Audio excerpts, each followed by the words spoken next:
네, 이렇게 바쁜 월요일임에도 불구하고 고향과 심상정 전국내도 국회의원 출마 기자회견에 나와주신 기자 여러분들 진심으로 감사드리겠습니다. 지금부터 정식으로 출마 기자회견을 시작하겠습니다. 먼저 오늘 순서를 간단하게 말씀드리면 배석자 소개해드리고요. 그냥 바로 이어서 후보의 출마의 개성을 듣고 이어서 기자여러분들의 질문과 따른 대답을 하는 시간을 갖도록 하겠습니다. 먼저 저희 고양시 소속 정당 후보님이 다 선정해주셨고 위원장님 선정해주셨습니다. 간단하게 소개할게요. 고양을의 박원석 후보님 안녕하세요. 박원석입니다. 네, 고양의 박수택 후보님 정의당의 고양시 정위원장 이용우 위원장님 선정해주셨습니다. 정의당 비례대표 후보 김혜연 비례대표 후보 선정해주셨습니다. 네, 정의당의 저 박신호, 박한기, 박선정, 장상화 시의원단 선정했습니다. 감사합니다. 그러면 바로 이어서 발표를 마치고 정식으로 기자회견을 시작하도록 하겠습니다. 먼저 심상정 후보님을 모시고 직접 출마변을 듣는 시간을 가지도록 하겠습니다. 네, 기자 여러분들 바쁘신 중에 많이 함께해 주셔서 감사드립니다.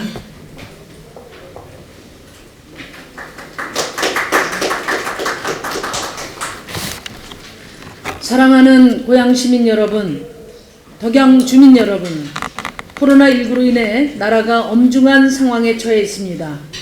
재난에는 여야가 따로 없고 초당적으로 국가적 역량과 시민적 지혜를 모아 대응해 나가야 할 때입니다. 코로나19 방역의 최일선에서 헌신하고 있는 보건의료인들과 공무원들께 감사드리며 방역 지원에 저와 정의당 적극 협력하겠습니다. 추경을 통해 코로나19로 인해 피해를 입은 노동자, 자영업자 등 시민들에게 직접 지원이 확대될 수 있도록 노력하겠습니다. 덕양 주민 여러분들께서도 코로나19로 일상의 삶과 경제활동에 많은 어려움이 있으시라고 생각합니다. 부디 서로 격려하고 힘을 모아서 반드시 이겨냅시다. 저도 최선을 다하겠습니다. 지난 금요일 우리 정의당 고양갑 당원들께서는 저를 21대 국회의원 후보로 선출해 주셨습니다. 오늘은 정의당 고양갑 후보로서 주민 여러분께 저의 출마를 알리고 약속을 드리고자 이 자리에 섰습니다. 심상정이 시작한 덕양의 변화, 심상정이 기필코 해내겠습니다. 주민들께서는 18대 총선에서 낙선이라는 죽비로 저를 깨우쳐 주셨습니다. 19대 총선에서는 170표 차이라는 전국 최소 표차로 당선시키면서 저를 품어주셨습니다. 그리고 20대 총선에서는 수도권 최다득표 국회의원으로 키워주셨습니다. 지역 주민들의 굳건한 신뢰와 성원이 있었기에 부족한 제가 정의당 대표 또 정의당 19대 대통령 후보까지 할 수 있었습니다. 덕양은 저의 스승이고 부모이며 심상정의 정치적 고향입니다. 깊이 감사드립니다. 주민 여러분들의 성원에 보답하기 위해서 저 심상정은 하루에도 몇 번씩 덕양과 여의도를 오가며 최선을 다했습니다.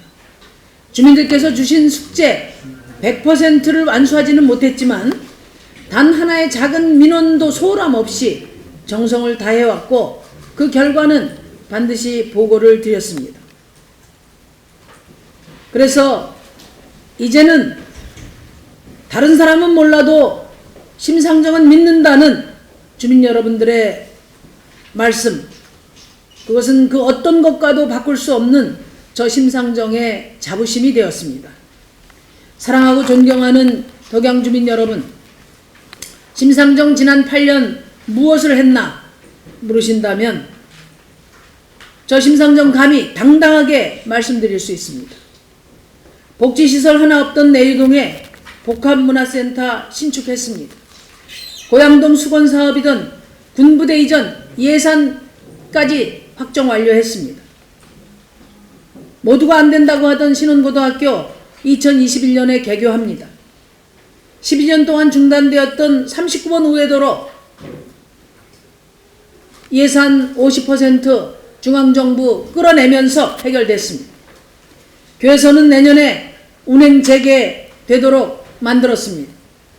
GTX 착공 고양선 확정지었습니다. 통일로 지하철 여야 국회의원 모임 만들어서 공론화시켰고 국가 철도망 계획에 반영할 예정입니다. 모두들 앞다투어서 약속했지만 집권당 소속 정치인들도 못 해낸 일 심상정이 해냈습니다. 지금 덕양은 변화하고 있습니다.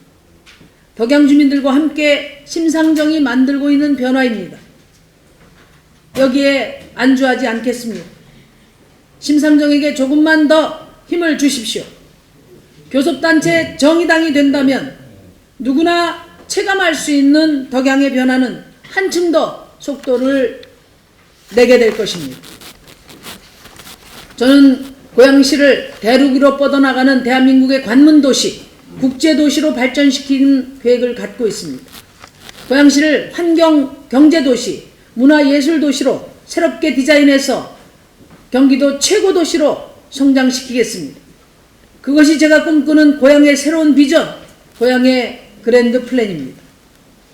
이를 위해서는 지난 40년 동안 고양 발전을 가로막아 왔던 2중 3중의 규제부터 풀어야 합니다. 저는 그린 뉴딜 고양이라는 전략으로 고양의 가치를 높이겠습니다. 덕양과 일산의 격차를 완전히 해소해서 고양의 균형 발전을 이루겠습니다.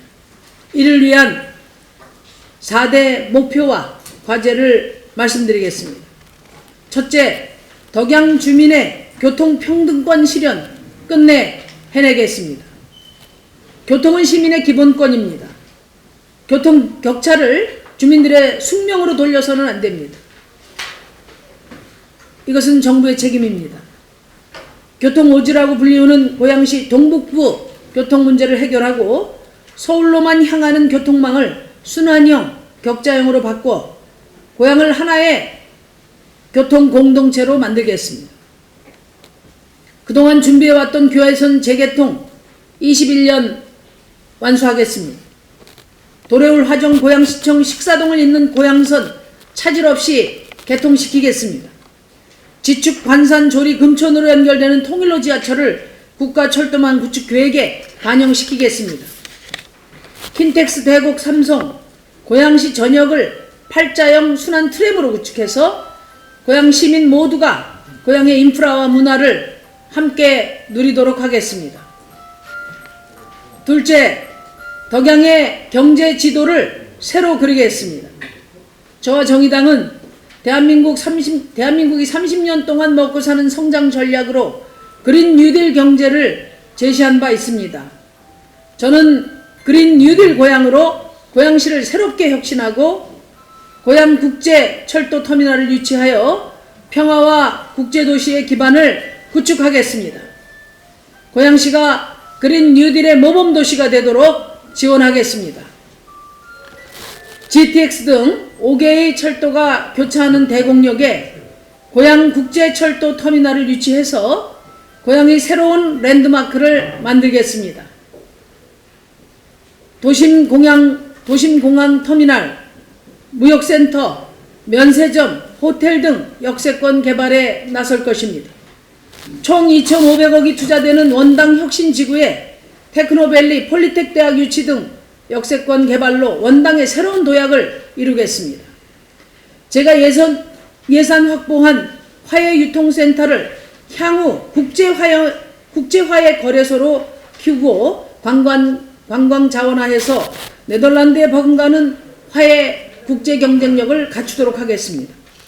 2030년까지 태양광 발전을 확대하고 효율화를 해서 고양의 에너지 자립도를 40%까지 끌어올리고 관련 산업을 발전시키겠습니다.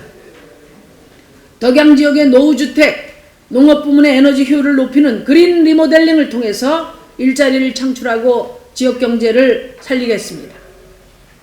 셋째, 덕양 주민의 삶의 질을 한 차원 높이겠습니다. 서울에 인접한 100만 도시임에도 불구하고 덕양 지역 대부분의 문화시설은 전반적으로 낙후되었거나 부재한 것이 현실입니다. 이러한 문화 격차를 해소하고 고양 시민, 덕양 주민의 삶의 질을 높이겠습니다. 내유동 복합문화센터 주변을 공원화하고 경찰 수련원을 개방해서 주민들이 활용할 수 있도록 하겠습니다. 고양동의 군부대 이전 제가 확정한 만큼 그 부지에 작은 어울림 누리와 같은 문화체육시설을 짓겠습니다. 고양 관산 신원지구는 교회선 재개통을 계기로 숲과 영화가 어우러지는 테마파크 단지로 변신하게 될 것입니다. 대곡지구에 30만 평 고양의 숲을 조성해서 고양을 호수와 숲의 도시로 변모시키겠습니다. 벽제관지, 서삼릉, 서운흥, 공양, 왕릉 등을 연결하는 역사 탐방 루트와 장항습지, 창릉천, 공릉천을 둘러보는 생태 루트를 조성해서 덕양의 삶과 가치를 올리겠습니다. 덕양갑을 넘는 이런 숙제들은 제 옆에 있는 우리 고양을의 박원석 후보, 또 고양정의 박수택 후보 등과 함께 이뤄낼 것입니다. 넷째, 덕양 발전을 가로막아온 그린벨트 등 중첩된 규제를 합리적으로 풀어 삶의 변화에 새로운 동력을 만들겠습니다. 그린벨트는 애초 보존이라는 목적과 달리 국가의 방치 속에 훼손되고 있습니다. 국가와 지방정부의 분명한 책임과 관리가 있어야 합니다. 수도권 정비법에 따른 과밀 억제권역 지정은 고양시가 자립도시로 성장하는 데 장애가 되고 있습니다. 이제 제대로 된 도시계획과 보존이 있는 100만 고양시의 새로운 역사를 열어야 합니다. 덕양지역 그린벨트에 대한 전면적인 실태조사를 통해 난개발되거나 보존가치가 없는 개발 제한구역을 해제하고 대신에 도심숲 조성 총량제를 도입해서 체계적인 도시계획을 세울 수 있도록 하겠습니다. 대학 및 생산단지 유치를 어렵게 하는 수도권 정비계획법을 바꿔야 합니다. 고양시 전역을 과밀 억제권역으로 지정한 것을 해제하고 성장관리권역을 확대해서 고양의 균형 발전이 이루어지도록 하겠습니다. 개발 제한 구역의 지정 및 관리에 관한 특별법, 군사기지 및 군사시설보호법, 수도권 정비계획법 등을 개정해서 이를 지원하도록 하겠습니다. 30년 된 지방자치법 개정으로 100만 이상 대도시 특례시 지정을 이루어서 도시의 몸집에 맞는 권한, 주민의 정당한 권리를 찾겠습니다. 존경하고 사랑하는 덕양 주민 여러분, 이번 총선은 촛불 이후에 처음으로 치러지는 총선입니다. 과거의 낡은 정치를 교체하는 선거입니다. 촛불은 우리 낡은 정치를 개혁하라는 국민의 엄중한 명령입니다. 우리 덕양이 과연 어떤 덕양입니까? 당만 보고 찍는 그런 유권자들이 아닙니다. 덕양 주민의 높은 정치의식 덕분에 저 심상정이 국회의원이 될 수 있었습니다. 덕양은 경기도를 넘어 대한민국 정치 1번지라 해도 과언이 아닙니다.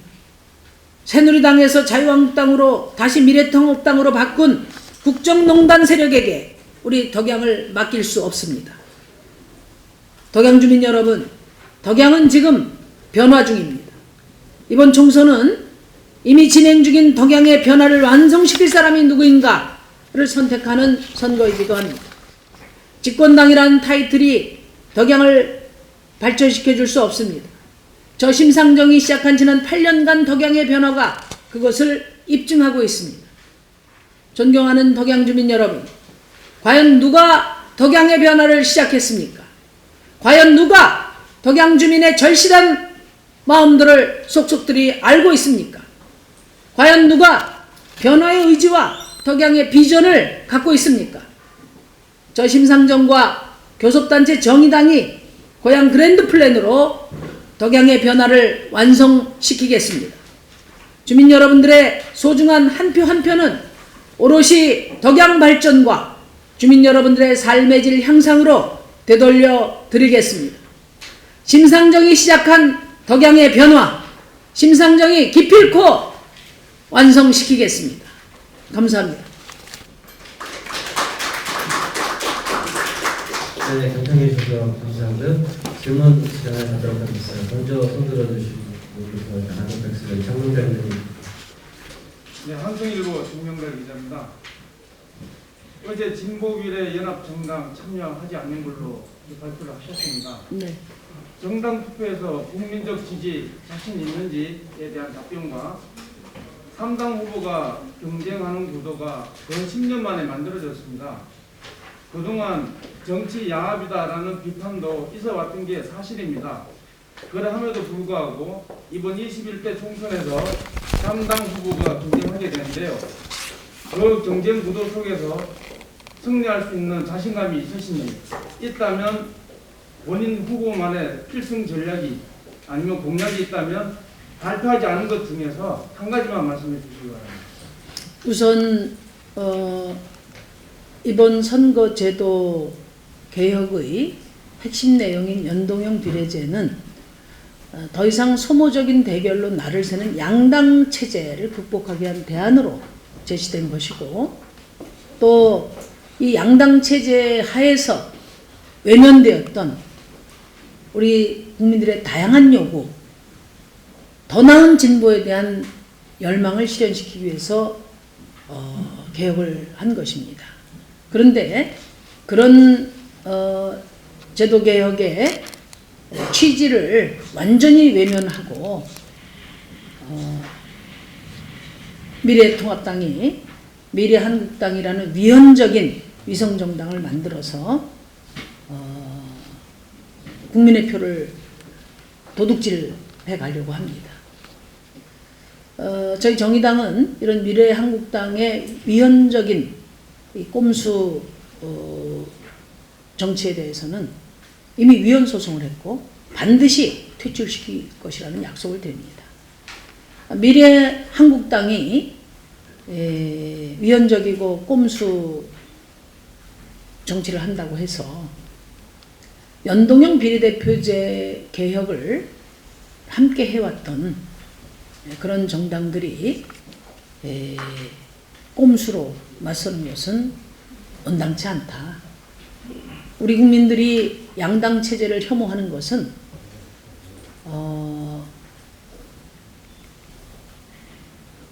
내로남불 정치입니다.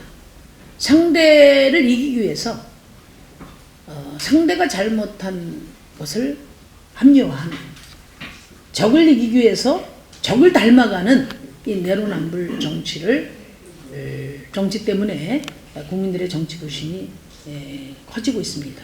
정의당은 그 어떤 경우에도 이런 위헌적인 꼼수 정당에 참여하지 않을 것입니다. 정의당의 욕심이라고 이야기하는데 거꾸로입니다.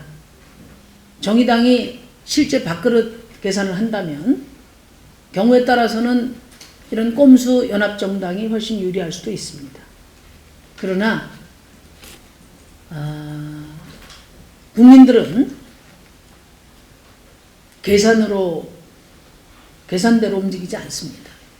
이번 총선이 갖는 시대적 의미는 바로 이런 꼼수 정치, 기득권 정치, 내로남불 정치를 교체하라는, 그것이 저는 국민의 명령이라고 생각하고 정의당은 국민을 믿고 당당하게 평가받을 것입니다. 그러면 두 번째는 두 번째는 삼자 구도 말씀하셨는데 이 덕양갑에서 삼자 구도는 새로운 일이 아닙니다. 지난 선거 때도 삼자 구도로 선거를 치렀습니다. 그리고 심상정이 이길 수 있는 전략이 뭐냐 이렇게 말씀하셨는데 무엇보다도 이 덕양 주민들의 삶을 속속들이 골목골목까지 잘 알고 있는 사람은 저뿐입니다. 두 번째, 저는 정말 심상정은 일 잘한다 이런 얘기를 들어왔습니다. 주민들에게 약속한 것은 어떤 일이 있더라도 시간이 걸리더라도 반드시 추진해서 결과를 만드는 추진력과 책임감, 심상정보다 더 나은 분이 있으면 나와보라고 하십시오. 세 번째, 저는 대한민국에서 가장 정치력을 갖고 있는 그런 사람 중에 한 사람입니다. 그래서 이 세 가지를 종합해서 제가 진행하고 있는 덕양의 변화를 반드시 완성시키겠다. 그렇게 약속드리고요. 또 우리 주민들께서 정의당을 더 사랑해 주신다면 교섭단체 정의당이라는 힘까지 보태서 우리 덕양 변화를 완성시키겠습니다. 이제 좀 하고 또 이렇게 하시죠. 네. 예. 혼자 다 하시기를 이따 또 마이크 없이 NS통신의 강은태 기자입니다. 후보님 말씀 잘 들었고요. 앞서서 이경환 통합당 후보가 출마 기자회견을 하셨는데요. 거기에서 나온 이야기가 고양시 각 지역은 지난 8년간 중앙 정치 무대에서 위선, 기만, 막말과 이중대 정치를 일삼아온 정의 없는 정치인의 무관심과 무능함으로 수도권에서 가장 낙후된 지역 중 하나가 됐다라고 비판을 했습니다. 또 이 같은 비판에서 심상정 의원을 배제하지 않는다라고 지적했는데요. 이런 비판에 대한 의원님 입장이 궁금하고요. 두 번째는 고양시에는 요즘 게이트, 킨텍스 등과 같은 도시개발 비리가 지난 8년간 뜨거운 이슈였습니다. 이 같은 도시개발 비리에 대해서 의원님께서는 국회 전문관에서나 보도자료를 통해 단 한 번도 발언하지 않으시다가 고양시가 요진을 상대로 제기한 배임 소송에서 유일하게 고양시 편을 듣는 목소리를 내며 요진이라는 대기업 편을 들었다는 지역사회 비판이 있습니다. 이에 대한 의원님 입장이 궁금하고요. 잠깐만요. 한 번씩 하시고 또 돌고 이렇게 했으면 좋겠어요. 하나만 더 할게요. 네, 네. 그러니까 이제 본인의 정치적인 입지가 나타나다는 말씀을 하셨는데 YTN에서 해서 운행해가지고 리얼미터가 조사한 2일부터 6일까지 여론조사 결과가 오늘 보도되고 있지 않습니까? 그런데 여기서 정의당 지지율이 4.9%고요. 조금 올라왔습니다. 국민의당이 4.7%를 기록했는데 이에 대해서 어떻게 해석하고 계시는지 궁금합니다. 우선 여론조사에 대해서는 제가 아직 보지도 못했고 제가 이걸 해석해서 말씀드리는 건 의미가 없다고 보고요. 여론은 변하고 바뀌고 제가 참고로 말씀드릴게요. 지난번 총선에서 우리 정의당이 3월 말까지 3%였습니다. 일주일 후에 저희가 7.8%를 얻었다는 말씀드립니다. 저희 정의당은 여론의 기초에서 셈법으로 전망하지 않습니다. 정의당이 갖고 있는 가치와 또 비전을 가지고 꾸준히 국민들께 다가갈 생각이고요. 사실 지금까지는 지금 여러 정당들이 이합집산하는 그런 시기고 각 정당이 뭘 공약으로 내놓는지 어떤 정책을 내놓는지 지금 국민들이 주목할 시간이 그동안에 없었습니다. 또 코로나19 상황도 있고요. 그래서 저는 본격적인 이번 총선을 통한 국민의 평가는 이제 3월 이후부터 이제 선수들이 확정이 되면, 그러니까 지금 정당 선수들도 확정이 안 돼서 정의당이 몇 번인지도 지금 아직 몰라요. 그건 진짜 민폐입니다. 이 상황이 정리돼서 정말 총선에 출마할 정당들이 누구고 그 당의 후보가 누군지가 확정되면서부터 시작될 것이다 이렇게 생각합니다. 두 번째는 도시개혁 고양시 요진 이야기 하셨는데 이제 우리 당의 운영 구조를 좀 이해하실 필요가 있습니다. 우리 당의 시의원은 국회의원의 지시를 받지 않습니다. 시의원은 시의원들이 주관을 가지고 합니다. 다른 정당처럼 우선 국회의원의 오더 받고 입장 표명하고 하지 않습니다. 요진과 관련된 이런 입장들은 우리 시의원들이 논의해서 발표한 것이고요. 배임 소송에서 탄원서를 제출하셨는데 네네. 고양시를 지지하는 거거든요. 예. 고양시 배임 소송 네네. 그 모든 고양시 의제에 대해서 그건 시의원님께서 하셨다는 건가요? 의원님 명의만 들고? 아니 우리 당에서 논의해서 지역당에서 한 것입니다. 의원님 의사가 아니라는 거죠? 아니 그게 아니고요. 고양시의 의제에 대해서는 고양시 의원들의 판단을 존중한다는 뜻입니다. 저는 이제 국회의원 아니겠습니까? 네, 국회의원이 우리 고양시와 관련된 우리 주민들의 요구가 아니라 고양시의 여러 행위와 관련된 그런 판단을 우리 시의원들 판단을 내용은 잘 모르나 시를 주관하는 시의원이 하는 행사에 무시적인 동의 내지는 잘 내용은 알지 못하지만 아니 그게 아니고요. 시의원들의 뜻을 존중해서 결정을 한 것이다. 제가 충분히 알고 계시다. 아니 물론이죠. 예. 저희가 잠깐. 관련해서 입장을 내는 예, 그러니까 그거는 좀 시간이 많이 걸려서 질문이 제가 그 사실관계를 좀 확인해 보시고 질문하시면 좋을 것 같아요. 아니 탄원서 배임 소송을 우리가 한 적이 없습니다. 네. 네. 일단 안 돼. 예, 예, 그거는 뜻은 첫 아니고. 첫 번째 질문에 대해서 이경환 후보가 비판한 저는 이제 뭐 정의당에 대해서 여러 비판을 하는데 우선 70년 동안 권력을 번갈아 나눠 갖고 가장 대한민국의 권력을 오랫동안 유지했던 그런 정당이 그래서 우리 대한민국을 세계에서 최고 수준의 불평등과 불공정 사회로 만든 정당에서 정의당의 정의를 거론할 그런 자격이 없다고 생각합니다. 예. 고양신문 장기자님. 고양신문 남동진 기자가 교통상품권 실현에 관련된 공약들을 말씀해 주셨는데 말씀하신 것처럼 이제 고양 같은 경우는 교통이 굉장히 소외된 지역을 선택하고 있고 그 서울로 나가는 교통뿐만 아니라 이제 고양시 내에 순환하는 교통에 대한 문제점들이 굉장히 많았습니다. 그런데 이번에 뭐 필사형 순환 수행 같은 눈에 띄는 공약을 말씀해 주셨는데 기본적으로 고양 각대 교통상품권 실현을 위한 교통정책 방향을 어떻게 가져가실지 질문 하나 드리고 싶고요. 또 하나는 지금 신청사 문제 관련해서 지금 계곡과 원장 두 곳 후보지를 놓고 지금 논의가 진행 중인 걸로 알고 있습니다. 아무래도 의원님 지역구를 이슈도 하니까 또 주시위원회도 충분히 꾸렸다고 해서요. 이 부분에 관해서 좀 입장이 있으신지 말씀드립니다. 우선 신청사와 관련해서는 뭐 하여튼 시장님 소관이죠. 그런데 덕양 지역구에 있어야 한다고 생각합니다. 덕양에 아까 얘기한 어떤 낙후된 그 격차를 고려하더라도 마땅히 덕양에 있어야 한다 이렇게 생각하고 또 이번에 대책위가 우리 주민들 중심으로 꾸려졌는데 그 대책위와 대책위를 적극적으로 지원하고 협력할 생각이라는 말씀드리고요.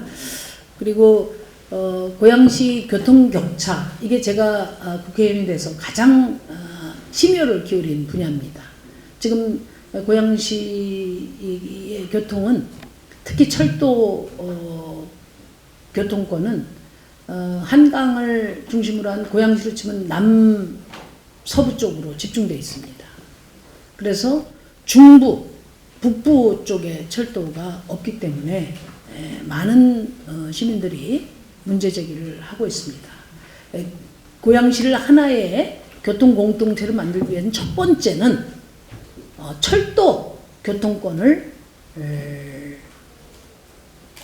확보하겠다는 겁니다. 그래서 고양시 남부는 이미 뭐 여러 철도들이 다니고 있죠. 중부 철도 연결이 바로 고양선 식사역 유치와 연관이 되어 있습니다. 식사역으로 유치되면 그 위에 또 저 탄현까지 연결될 수 있는 전망은 또 그 지역구 의원들이 연결해낼 겁니다. 그 다음에 북부와 관련해서는 지금 이른바 통일로 지하철을 추진하고 있고요. 통일로 지하철과 관련해서는 여야 국회의원 모임을 만들어서 여러 차례 논의를 했습니다. 근데 여러분들 아시지만 대한민국 기재부가 하는 BC가 예비타당성 조사에서 BC가 제대로 나오는 게 거의 없습니다. 그래 놓고 전국의 균형 발전을 위해서 예외로 해서 인정을 해주거나 포천 같은 경우에는 접경지역이라고 또 예외로 인정해 줬습니다. 제가 청와대와 기재부에 강력하게 이야기했습니다. 그러면 파주, 고양은 왜 접경지역이 아니냐?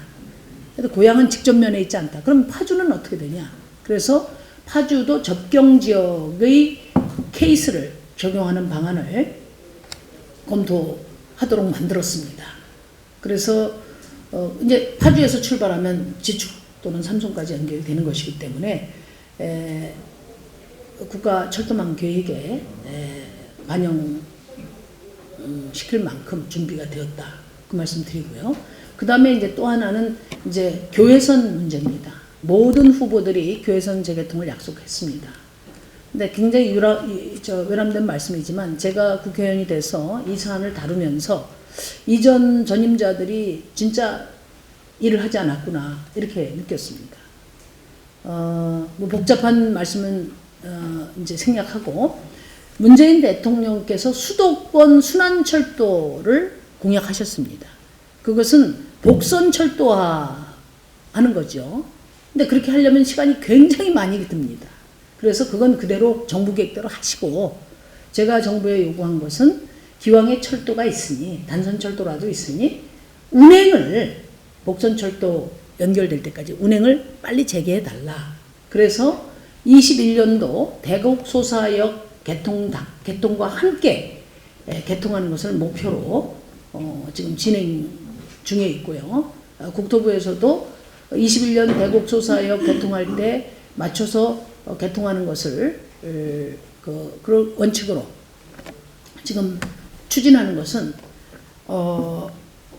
이제 올해 4억을 예산 편성을 했습니다. 그래서 뭘 지금 하냐면 내년에 개통할 때 트램으로 할 거냐, 뭐 기차로 할 거냐, 몇 량짜리를 할 거냐, 또 몇 분 간격으로 할 거냐 이런 운행 그 시뮬레이션을 지금 해보고 있다.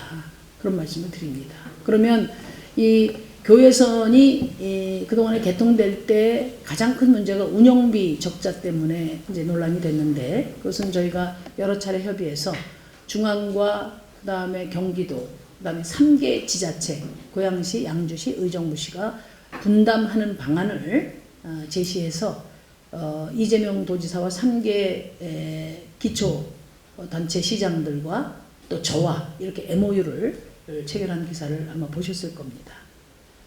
그렇게 해서 이제 기본적으로 큰 틀의 어떤 철도 교통권을 그 동등하게 만드는 일을 하겠다는 거고요. 그 다음에 두 번째 순환시켜야 됩니다.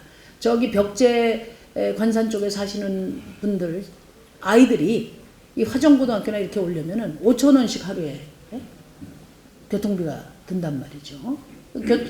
전부 서울로만 향해 있지 고양시 안에 이게 순환이 안 돼 있습니다. 그래서 저희가 트램 계획을 제시한 겁니다. 이 트램 내용을 간단하게 소개시켜드리면 킨텍스에서 대곡에서 삼송을 연결하는 팔자형 40km 순환 트랩을 설치하는 것이고요. 이게 총 비용이 9천억 소요가 되는데 국비 60%, 도비 20, 시비 20 이렇게 해서 시비는 1,800억 정도가 소요될 것입니다. 60%에 해당되는 5,400억은 중앙정부의 예산으로 제가 조달할 예정입니다. 이렇게 되면 이제 덕양과 일산의 격차가 해소되고 미세먼지도 줄어들고 일자리도 만들어지고 그리고 교통 문제도 해결되고 그 다음에 관광 자원화도 하고 이렇게 해서 일석오조의 효과를 낼 수 있다는 말씀을 드립니다. 이것은 저희가 별도 공약으로 또 발표를 드릴 예정입니다. 이상입니다. 네, 순서대로 저희가 꼭다 끝없이 만족하시죠. 충분히 오늘 저기 대화를 하도록 하겠습니다. 네. 경희대 기장 좀. 예, 경희대 기장인데요. 고양시가 세타운 논란이 지속되는 것은 결국 일자리와 대안이 있는데 가장 핵심이 이제 수도권 정비 계획이거든요. 이거를 지금 이제 바꾸시려고 했는데 이거에 대해서批判주시는 두 번째는 고양시가 이제 인내식을 계속 했는데 지금 다시 어정쩡하게 인내식부터 결정하고 있는데 이거가 고양시가 앞으로 성장할 가장 중요한 건데 그거에 대한 대안 두 가지 일단 아까 제가 그린벨트 문제에 대해서는 아주 소상하게 말씀을 드렸습니다. 그러니까 그린벨트가 71년도에 그린벨트가 이제 지정이 된 이래에 그 틀이 하나도 바뀌지 않고 여기까지 왔어요. 그 과정에서 그럼 그린벨트가 제대로 보존됐냐? 개발 보존 지구에도 난개발이 되고 그러면서 또 시민들에게는 정당한 보상도 안 되고 또 그러니까 말하자면 난개발은 난개발대로 되고 녹지는 또 보호되지 않고 시민들은 불편하고 이렇게 되었다는 거죠. 그래서 기본적으로 그린벨트에 대한 그 관리 보존 방법이 혁신돼야 된다. 현실에 맞게. 그게 저희 문제인식이고요. 무조건 그린벨트를 다 풀자 이런 거 아닙니다.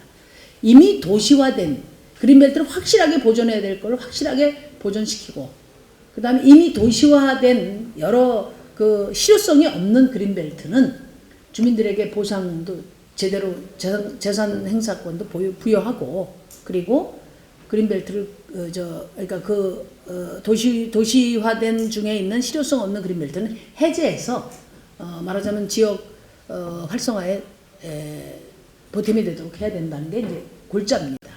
그걸 위해서는 이제 시장이나 시 차원에서 도 차원에서 이제 못하게 돼 있어요. 결국은 관련 법들을 다 고쳐야 가능합니다. 우리 이전에 김혜련 그 시의원이 시에서 예산 확보를 해서 그린벨트 전수조사를 추진했던 적이 있는데 그걸로 이제 그쳐버렸습니다. 그래서 이번에 덕양, 더 나가서는 뭐 대부분 다 덕양에 있으니까요. 고양시에서 이 전수조사를 하고 이것을 어떻게 합리적으로 조정할 거냐. 예를 들어서 도시숲 총량제를 만들어서 이쪽을 허물면 다른데 숲을 조성한다든지 이렇게 해서 제대로 보존하고 또 주민의 불편함도 덜고 또 활력도 키우는 이런 프로그램을 이제 제시를 하면서 그와 관련돼 있는 관련법들 아까 제가 다 일일이 열거했습니다. 그 부분을 21대 국회에서 제가 주도적으로 나서서 개정하겠다. 그리고 대통령께도 건의하겠다. 그런 말씀드립니다. 네, CND 뉴스 김준호. 네. 네. 정의당하고 심상정 대표님하고는 뗄래야 뗄 수 없는 관계이기 때문에 조금 더 좀 다른 질문 하나만 드리겠습니다. 그동안 정의당이 정말 국민들의 마음을 좀 시원하게 하는 사회자발을 많이 하시고 그래서 많은 수반을 하고 있었는데 최근에 김기곤 씨의 탈당이라든지 그런 부분을 보면서 정당이 변하는 거 아니냐 하는 우려들이 좀 없지 않아 있습니다. 최근에 또 탄핵 논의 얘기하시면서 좀 정의당이 좀 변하면서 좀 어려움이 있을 수 있지 않겠느냐 하는 우려도 있는데 이런 정국들을 어떻게 좀 타개해 나가실 것인지 한번 말씀해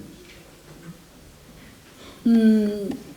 저는 뭐 진중권 씨는 자유가 필요한 분이라고 생각을 합니다. 그래서 그것이 무슨 정의당에 그분은 정의당이 잘하면 언제든지 정의당 편이 될 것이고 또 어떤 진보적인 필요가 있다면 또 그쪽 지지도 할 것이고 그래서 그것이 뭐 정의당에 대한 어떤 지지를 큰 영향을 주는 의미로 보지는 않습니다. 저는 진중권 교수가 대한민국이 진보적이고 잘 되는 방향으로 더 노력해 주시기를 바라고 있습니다. 그리고 탄핵 얘기는요, 그거는 허무맹랑한 얘기다, 왜곡이다 그런 말씀을 드립니다. 어떤 지금 자유한국당에서 이야기하는 탄핵 말씀하시는 겁니까? 네, 언론에서 지금 나와 있는. 네, 그거는 제가 입장을 분명하게 이야기를 했습니다. 자유한국당에서 이야기하는 탄핵은 한마디로 망동이다 이렇게 생각합니다. 근거 없는 망동이다. 그리고 최근에 박근혜 씨의 옥중서신에서도 드러난 것처럼 80% 국민이 이 탄핵을 찬성했는데 그 국민들의 뜻은 자유한국당이 이 건전한 보수로 개혁하라는 것입니다. 그동안에 뭐 개혁하는 처럼 하면서 서로 당도 분화되고 했는데 지금 다 하나가 됐고 더더군다나 박근혜 씨의 옥중서신에 당 지도부가 하여튼 보인 태도 이것은 지금 미래통합당이 도로 새누리당, 도로 박근혜당이 되고 있지 않나 그런 생각이고 탄핵은 해도 국민이 하고 또 반대해도 국민이 하는 겁니다.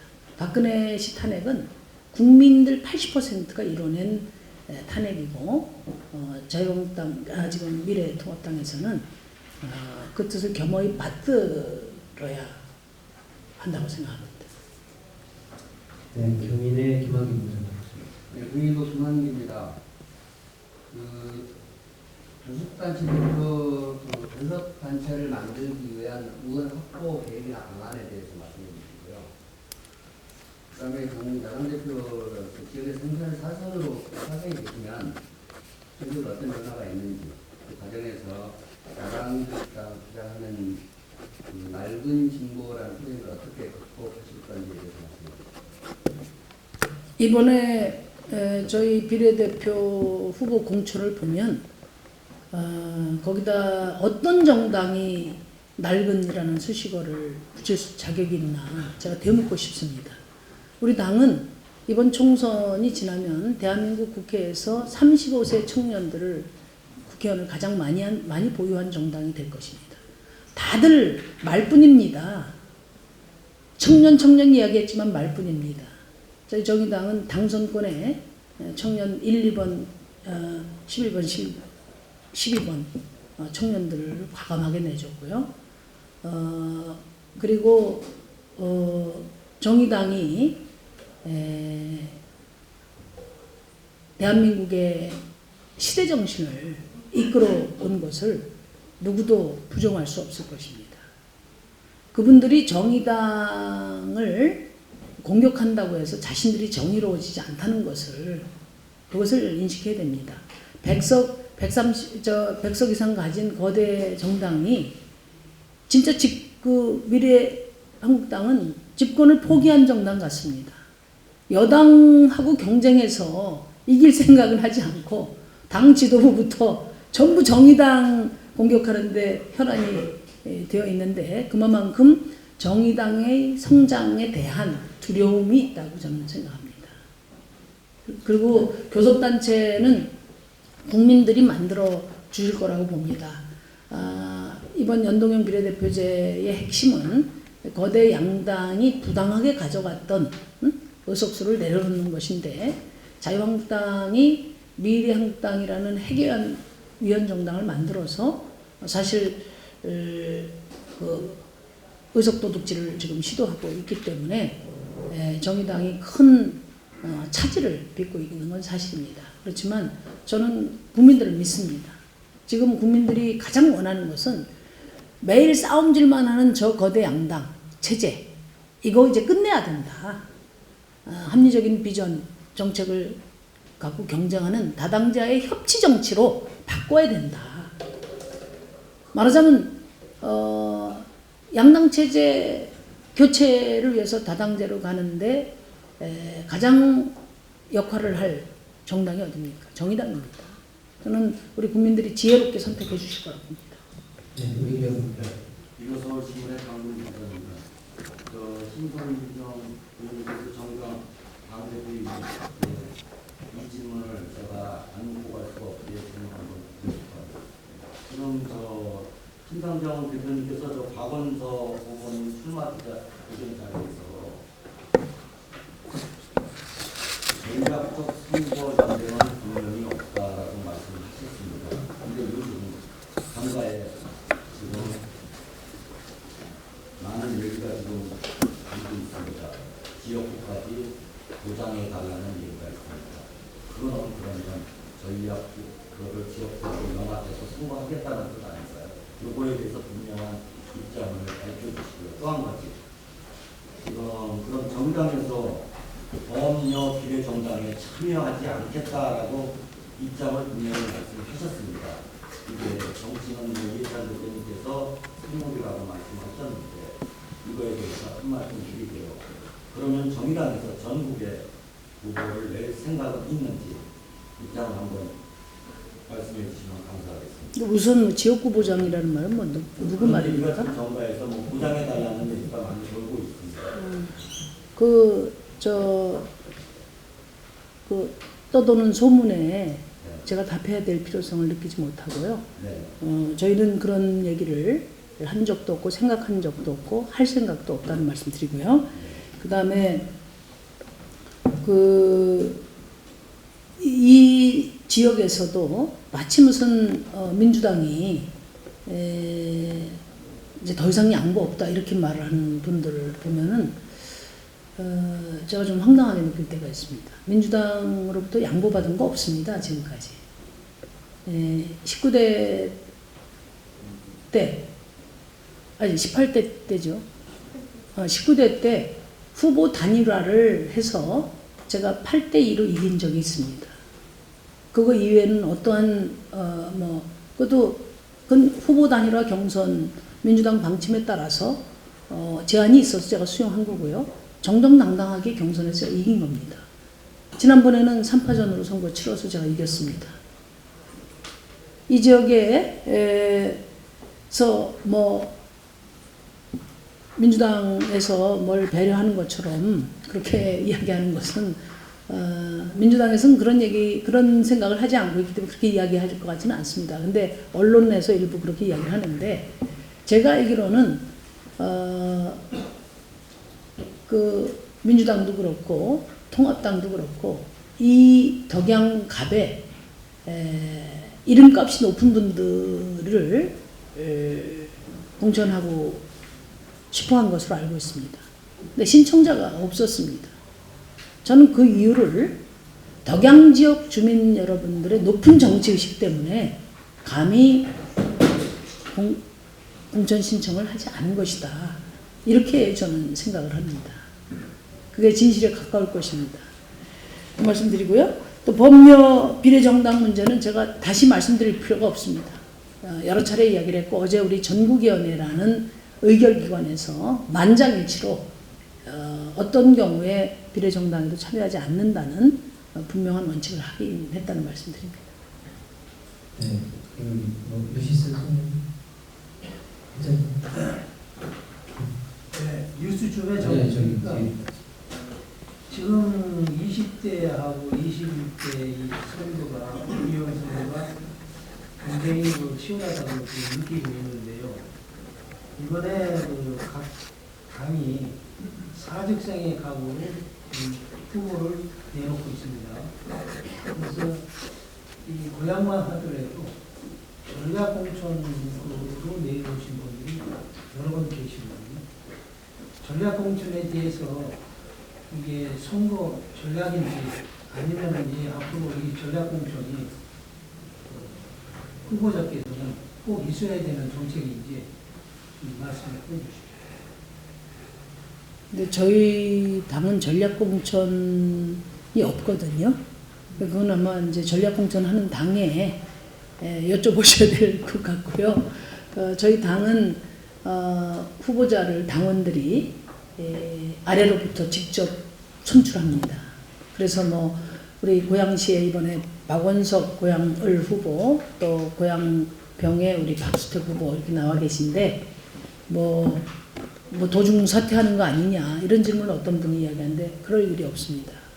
그리고 제가 보기에 다른 지금 나와 있는 다른 당의 그 어떤 후보보다도 우리 당 후보님들이 더 준비되어 있고 더 역량이 탁월하다 이렇게 말씀드립니다. 많은 관심을 부탁드립니다. 네, 개인적으로 전략공천은 있어야 됩니까? 없어야 됩니까? 저희 당은 없습니다. 아니, 그럼 개인적으로. 아니 그거는 각 정당이 선택할 문제지만 그 전략공천이 지금까지 사천이 되거나 지도부의 어떤 주머니에 쌈짓돈처럼 이렇게 비례 후보를 관리하는 문제에 대해서는 구태 정치로 비판받았고 그래서 지난 선거법 개정에서 민주적 공천을 법으로 반영을 했습니다. 그래서 전략공천이 다 나쁜 것은 아니지만 지금까지 거대 정당에서 해왔던 전략공천은 구태 정치다 이런 비판이 많았다는 점 말씀드립니다. 갔다가 오면 방송의 친구입니다. 네. 우리 심 후보님이 이번에 당선이 되면 4선이 되시죠. 네. 그래서 만약에 이제 정의당이 원내 정당도 구조가 되면 우리 국회의원의 특권 중에 하나가 200개 중에서 제일 특권이 무엇이냐? 정당의 공천만 받으면 계속해서 4선으로 구성하는 건 나올 수 있다는 것입니다. 그런데 이것이 제가 쭉 생각해 보니까 어떻게 됐냐, 오랜 그 정치 활동을 해서 국내 정치 현실을 잘 알고 계신단 말이죠. 우리 그 오래된 사람들이. 그런데 그것이 국민보다는 자기 당의 기득권을 위해서 각종의 대안 없는 발목 잡기, 모함, 음모를 노련하게 한다는 것입니다. 예를 들면 자유당에 옛날에 자유당을 보면 그런 분들이 꽤 있는 것 같아요. 그래서 원내 그 구성이 된다면 이렇게 한 4선 정도로 국회의원 출마를 제한하는 것을 이렇게 만들어주면 어떨까 하는 그 의견을 여쭤봅니다. 우선 이제 오해가 있으실 것 같은데요. 네. 제가 이제 우리 지역구 주민들께서는 저를 이제 지금까지 재선시켜 주셨습니다. 한 번은 제가 비례 대표로 국회의원을 한 것이고요. 이번에 이제 세 번째로 기회를 주십사 이렇게 말씀을 드리는 거고요. 이제 국회 뭐 여러 가지 방법이 있을 겁니다. 국회는 통째로 개혁이 돼야 된다고 생각합니다. 그 중에서 이제 가장 중요한 게 민심 그대로 국회가 구성돼야 되잖아요. 그래서 선거법 개정이 중요했던 건데 이제 아쉽게도 미흡한 변화, 또 그 미흡한 변화조차 지금 무력화하려고 하고 있습니다. 두 번째로는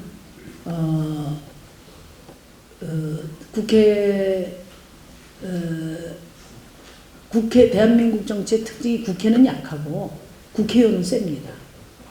그래서 국회의원의 특권은 내려놓고 국회의 기능은 강화하는 개혁 방안을 지난 대정부 연설 때 제가 5가지로 제안을 드렸었습니다. 그걸 이제 반복하지는 않겠습니다. 그리고 지금 이제 제안하신 것처럼 뭐 3선으로 제안하든 4선으로 제안하든 하는 그런 안도 제시가 되는데 선수 제한보다 선행해서 개혁해야 될 구조적인 문제가 있다.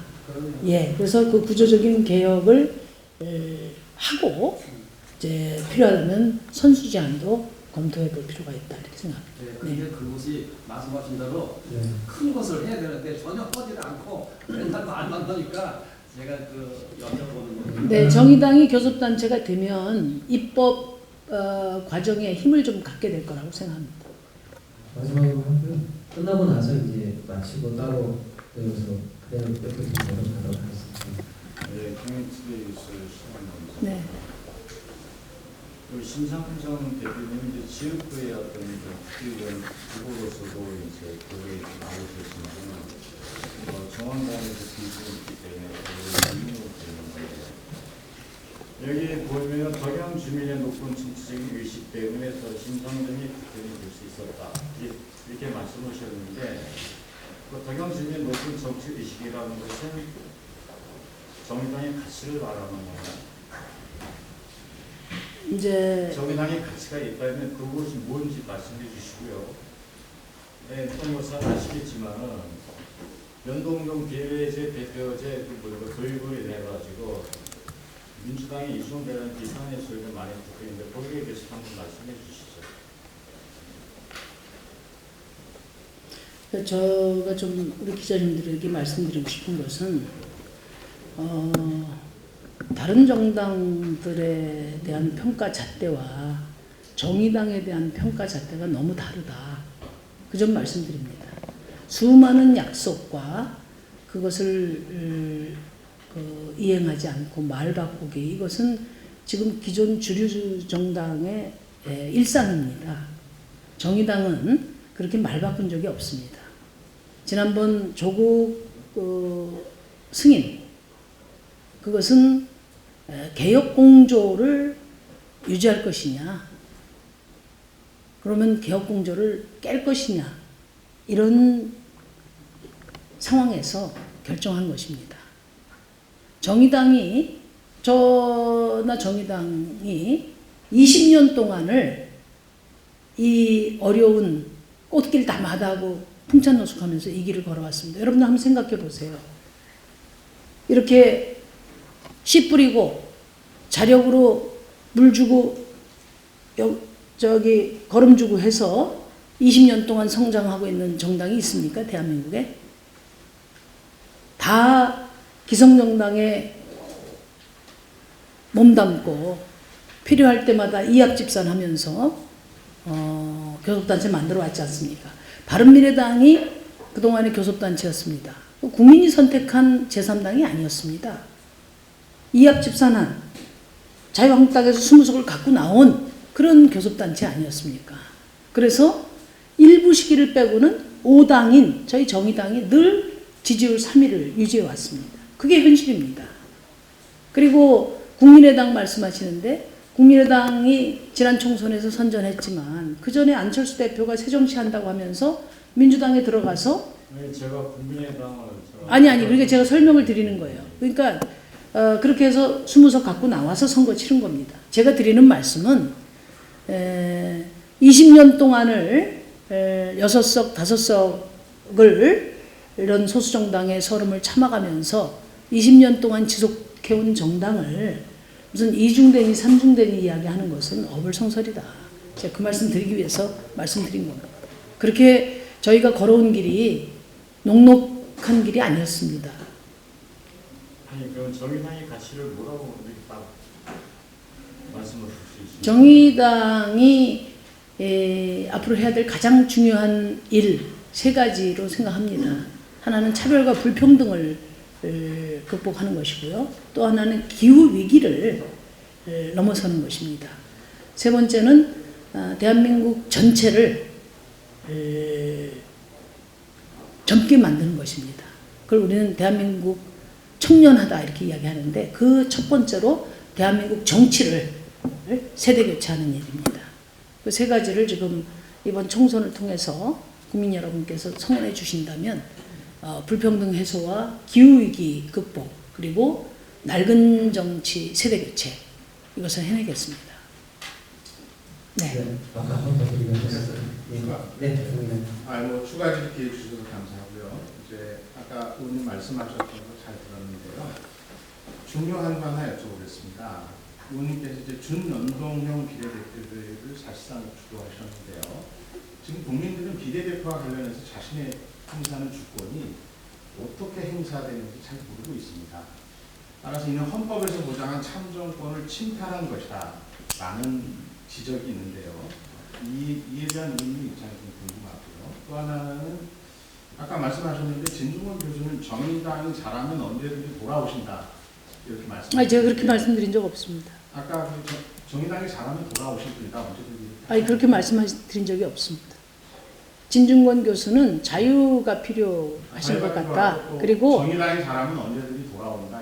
이런 그런 말씀이 아니고요. 그거는 그 진중권 선생님 뜻을 제가 재단할 수 없고요. 그거는 제외하고요. 정의롭고 진보적인 역할을 지금 잘 해주시기를 바란다. 그게 제가 아까 드린 말씀. 제외하고요. 아까 이제 지역의 문제는 국회의원의 지시를 받지 않는 시의원께서 하신다 이렇게 말씀하셨는데 또 그리고 많은 공약들을 지역 공약을 말씀하셨습니다. 대표적으로 아까 트램 얘기도 하셨고요. 근데 도대체 그러면 의원님은 지역구 출마를 하신 것인지 비례대표를 출마한 것인지 좀 궁금한데 시의원과 또 국회의원의 역할에 대해서 정의당이 가지고 있는 그 구조가 있다면 좀 자세히 설명 부탁드립니다. 제가 오늘 이렇게 공약을 준비해서 발표한 분이 있습니까? 제가 잘 몰라서 그러는데 제가 드리는 것은 이 고양시 덕양갑 국회의원으로서 비전과 또 제가 해야 할 일 중에서 중요한 것을 오늘 말씀을 드렸고요. 시의원과 국회의원의 역할을 말씀드린 이유는 시의원은 시의원의 시 사무를 주민을 대표해서 이제 일을 하는 분이 시의원이고 국회의원은 주민의 뜻을 대표해서 국가 사무를 보는 이제 국회의원이라고 봐요. 그렇게 이제 역할이 다르다고 봅니다.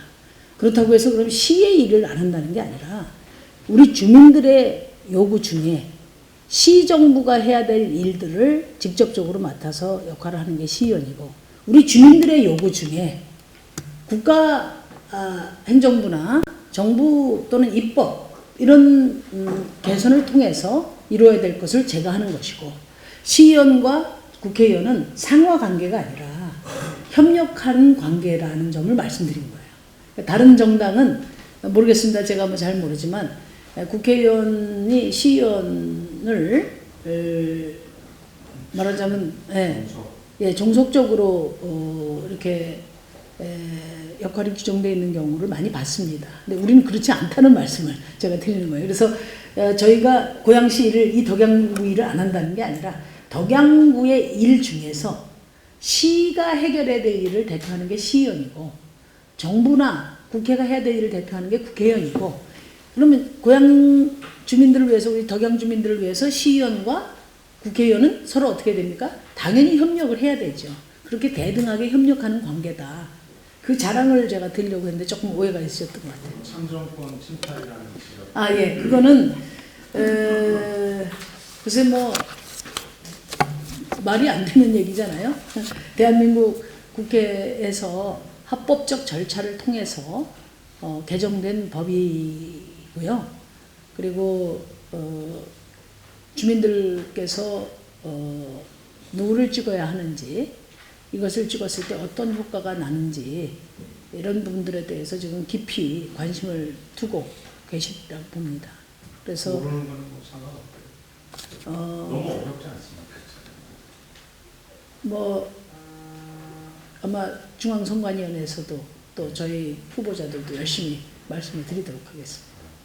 네. 하나만 더 있죠. 일단은 뭐 아니 하나만 더 추가해서 네. 지금 각 정당이 그 노세한 정치인들을 좀 퇴출시키는 인적 쇄신이 있었는데 네. 정의당에서는 이런 쇄신이 없습니다.